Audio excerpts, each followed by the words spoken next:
Okay, so before anyone freaks out about the title, I don't actually hate this car.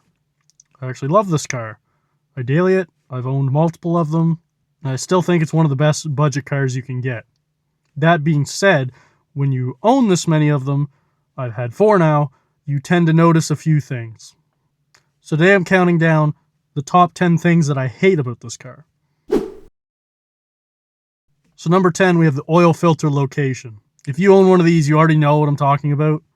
The flat 4 drops its exhaust right at the bottom, which is usually fine, except for the fact that they stuck the oil filter right in the middle of it, and it makes this absolute ring of fire whenever you're trying to change the oil. Like I'm just trying to service my car, not end up at the hospital as a burn victim. Okay, maybe it's not that dramatic, but it feels like that sometimes. They did change this on the newer vehicles, and they put them right there on the top, which is super nice. I wish mine was like that. And it's not the biggest complaint ever, so that's why it lands here at number 10. So at number 9, we have the rear windows. Now, some people would argue with me over this, because it's unique to these cars, and it does add some styling cues, which are cool. But if you've ever sat in the back of one of these on a hot summer day when you were cruising around town, you know what I'm talking about. You can't lay your arm out the window, and it totally blocks some of the airflow coming in. Like I said, I could see the argument for the style because it is pretty cool and it is, a thing with these cars, but it's not fun when somebody new gets in your car, they go to put the window down, they go, is this thing broken? I do love the pillarless windows and the short doors, don't get me wrong, but this is a list about the things I hate, and that definitely is something that I hate. The fact that the windows don't roll all the way down is just very strange to me. So at number 8, we have the cup holders. We're still pretty low on the list, so it's still kind of nitpicking here, but nonetheless. The cup holders in this vehicle are just straight up awful. The back ones behind the center console are just always broken. Every car I've ever been in, they've just been broken. I have owned 4 of these, and they've all just been broken when I got them. The fronts are fine. They even have this cool little sliding door, but when you go to put drinks in them, it just makes it impossible to shift now. You don't get any in the doors. The back seats don't have any. The ones in the back of the center console are always broken, and they're in the back anyway. So if you're driving this thing, you just don't get to have a drink. And I know that's an issue with a lot of manual cars, but usually those are sports cars. This is a wagon. At number 7, we have the tan interior. Now, this is something I actually fixed in mine, so I don't have a lot of footage of it, but here's a few pictures. But what was Subaru thinking when they made this? You market this vehicle as an outdoorsy type of vehicle, and then you put a tan interior in it that's basically white. Of course it got dirty. The guy I bought this car from took really good care of it, and it was still trashed. To be fair, it is 20 years on now, but still. Who thought that was a good idea? The carpet was basically stained brown permanently. All the trim panels were tan, which at least they were plastic, so they didn't discolor as easily, but still. I found it all really ugly, so I swapped all mine out for black. And I find the black matches the white paint way better anyway, so I don't know why they didn't just do that from the start. So now we're going to get into some stuff that actually really starts to bother me about this car. At number 6, we have the rear hatch. The entire design of this thing just sucks.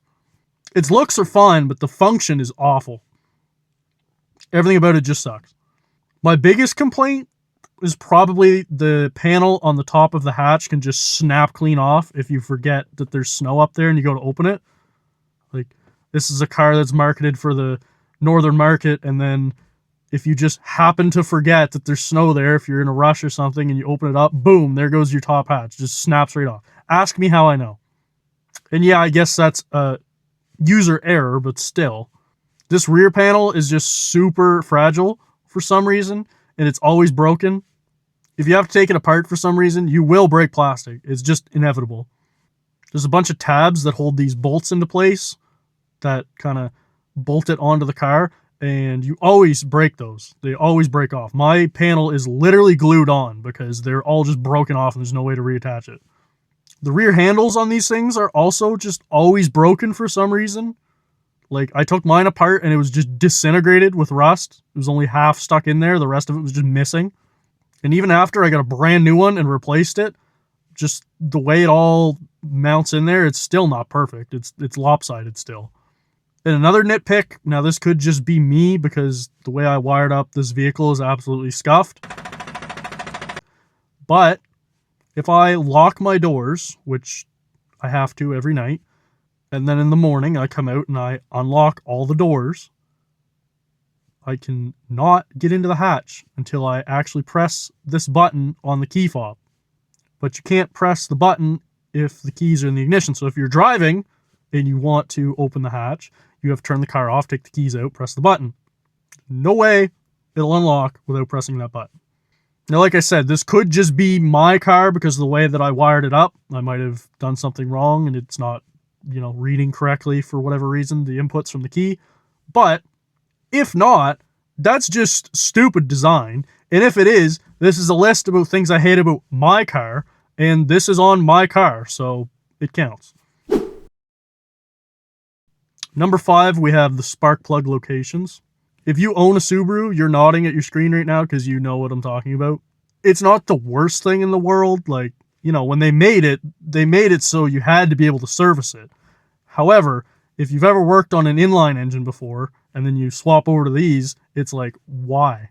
Now, luckily, I changed my plugs when I had the engine out originally, so I haven't actually had to go in and do a full change. So maybe it's not quite as bad as it looks. I've had a few of them out to try and diagnose a problem, and it wasn't fun.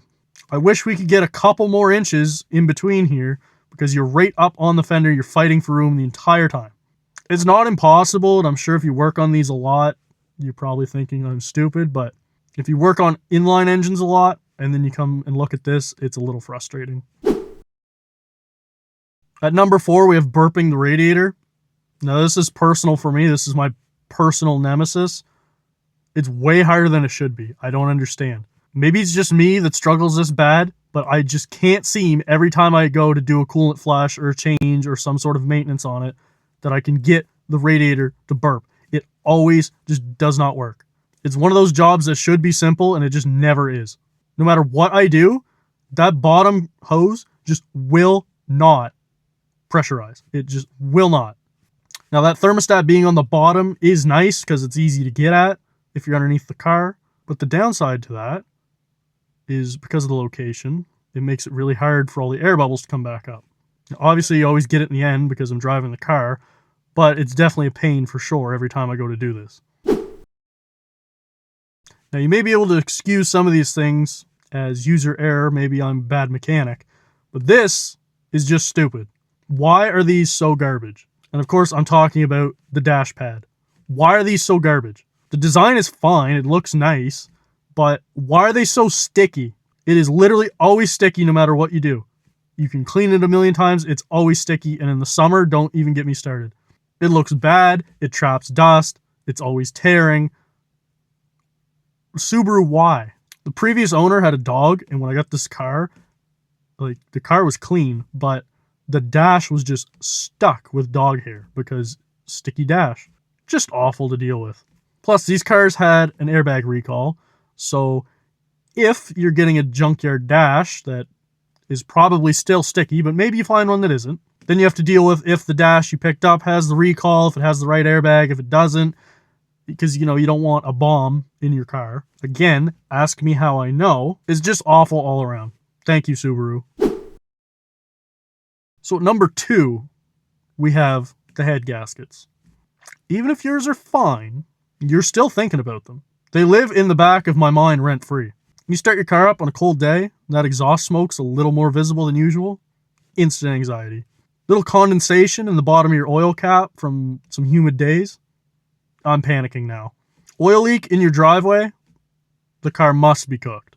These 253s are just blown gasket factories.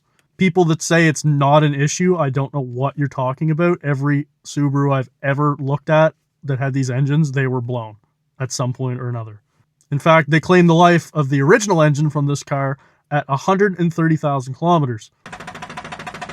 That's how I got it so cheap.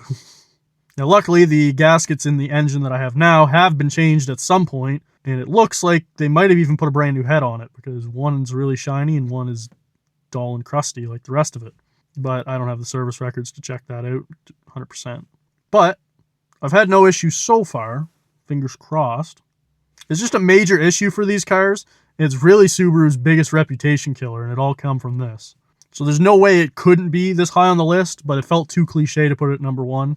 So second place it is. So number 1, we have the fact that the turbo was missing from the factory. No, I'm kidding. Number 1 is the rust problems. Now, every car up here in Canada has rust problems. That's nothing new. But this one has some in specific that I want to talk about. The rockers have these huge plastic covers on them, which are fine, but you never really know if the rockers are there or if it's just an illusion until you pull them off. A bunch of mud and salt and dirt and everything gets trapped in there and just totally rots them out. I've seen cars, they look absolutely fine. You pull them off and there's just nothing there. It's just completely Bluetooth. Same thing with all this plastic cladding all over the car.